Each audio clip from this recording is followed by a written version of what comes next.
Kerala mural painting അസോസിയേഷനും കണ്ണൂർ സേവനം charitable സൊസൈറ്റിയും സംയുക്തമായി സംഘടിപ്പിച്ച ഫാബ്രിക് മ്യൂറൽ ശില്പശാലയ്ക്ക് സമാപനമായി. കണ്ണൂർ മഹാത്മാ മന്ദിരത്തിൽ 3 ദിവസങ്ങളിലായി നടന്ന ശില്പശാലയ്ക്ക് വെള്ളിയാഴ്ചയായിരുന്നു തുടക്കമായത്. ശില്പശാലയോടൊപ്പം മ്യൂറൽ പെയിന്റിങ്ങുകളുടെ പ്രദർശനവും വിൽപ്പനയും സംഘടിപ്പിച്ചിരുന്നു.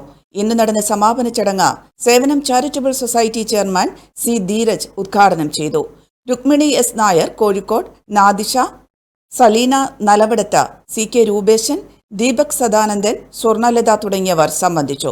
കേരള മ്യൂറൽ പെയിന്റിംഗ് അസോസിയേഷൻ സംസ്ഥാന പ്രസിഡന്റ് ബീന സജിത്താണ് ശില്പശാലയ്ക്ക് നേതൃത്വം നൽകിയത്.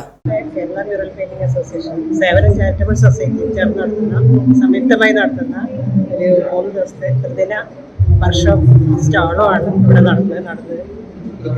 നടന്നുകൊണ്ടിരിക്കുന്നത്. ഇന്ന് സമാപന ദിവസമാണ്. അപ്പം എല്ലാ ജില്ലകളിൽ നിന്നും നമുക്ക് ആൾക്കാരുണ്ട്. കോഴിക്കോട്, കാസർഗോഡ് എല്ലാം ആൾക്കാരുണ്ട്. അപ്പം എല്ലാവരും നല്ല രീതിയിൽ നന്നായിട്ട് എൻജോയ് ചെയ്തിട്ട് പഠിക്കുന്നുണ്ട്.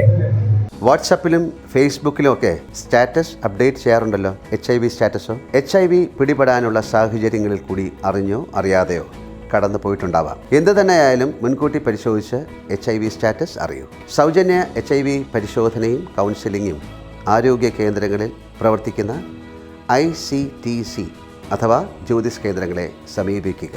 നിങ്ങളുടെ സ്റ്റാറ്റസ് എന്തായാലും വിവരങ്ങൾ രഹസ്യമായി സൂക്ഷിക്കുന്നതായിരിക്കും.